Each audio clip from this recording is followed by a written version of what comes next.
For Creamer Media's Polity, I'm Thabi Madiba, researcher and analyst. Professor Raymond Suttner joins me to discuss the insights of rating agencies and thinking on the ground. Welcome, Professor. Thank you. Can you briefly tell us why do you say we need to ensure that we do not allow rating agencies to displace or imprison our vision, determine what are desirable goals to which we aspire, and what are bad things? Yeah, I think there's a tendency when people say the market won't like this, you treat the market like a sort of god, an infallible god. Or rating agencies, we all watch, okay, Fitch is in town, Standard & Poor's is about to make a report. Standard & Poor's says you need more flexibility in the labour market, and we must jump. Standard & Poor's, what's the other one name? I've forgotten it now. Standard & Poor's says you must have policy certainty. Now, the thing is, the people who make reports, it's very, very important for us to listen and do our best to conform to what investors see as attractive and what rating agencies see as stability in a country. However, the people who write these reports are not asking themselves what is the most important thing for the citizens of the country. What do the poor need most? They're not asking that. Their concern is not the poor. They're not criticizing because the poor are hungry. They're criticizing because profit making is insecure. If you do not have stability in this, you don't have flexibility in that, all these sorts of things. So it's a highly ideological thing. It's something we've got to negotiate, because if they give us junk status, we're in trouble. So we can't ignore them. But we must not worship them. We must not spend our time glued to, or actually we must watch very carefully their announcements, because it's going to raise the price of borrowing money and all these things. So we've got to negotiate, on the one hand, doing our best to conform with what they want, but at the other hand, not allowing the dictates of investors to determine the policy directions of the country. Because social spending is something that is anathema to many of these agencies, because they see it as spending by the state and increasing indebtedness. But on the other hand, they do have an element of balance in that they understand that if you don't provide basic needs to people, there's going to be unrest like there is now.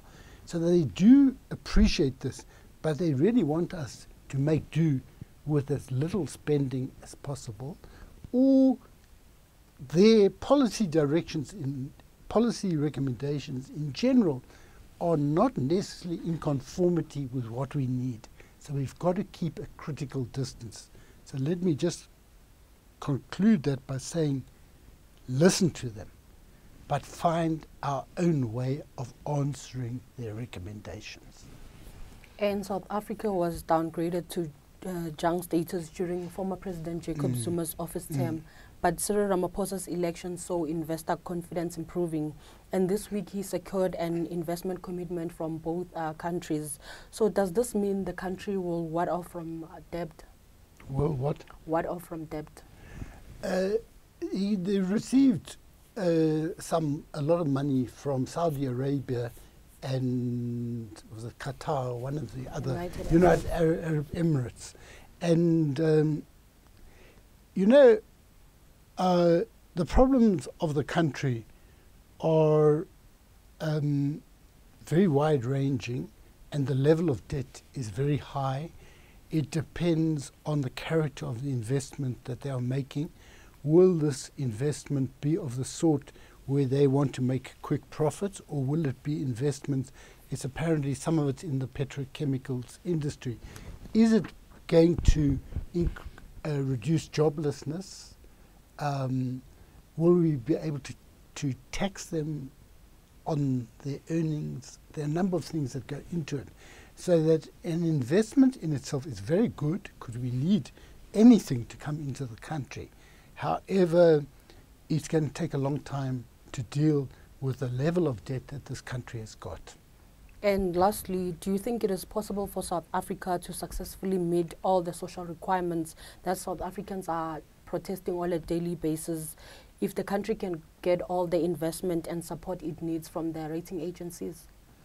Well, you know, investment is important. It's not the only thing, but it's very important because before a lot of the industries in South Africa are not labor intensive, even though the country has a very high unemployment rate. A lot of the very successful businesses are not labor intensive, or they're low wage industries like the tourism sector, things like that. So a number of things need to be done which are not in the hands of investors alone. We need investment which enables us to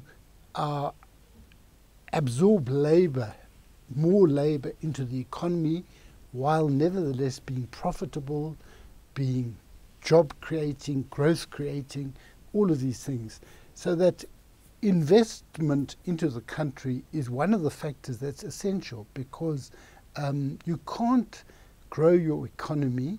You can't grow your economy in a way that creates development which meets social needs and addresses the scourge of unemployment and conditions under which crime is thriving, and people's living conditions are driving them into the streets.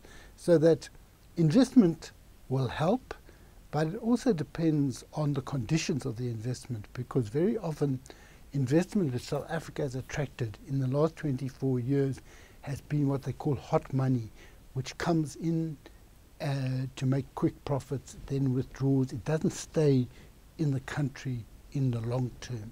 So we need to try to attract that investment, and we need to use it in a way, especially which is not being stolen, but also in a way that is socially beneficial. Thank you, Professor. Thank you. That was Professor Raymond Suttner speaking to Creamer Media's Polity about the insights of rating agencies and thinking on the ground.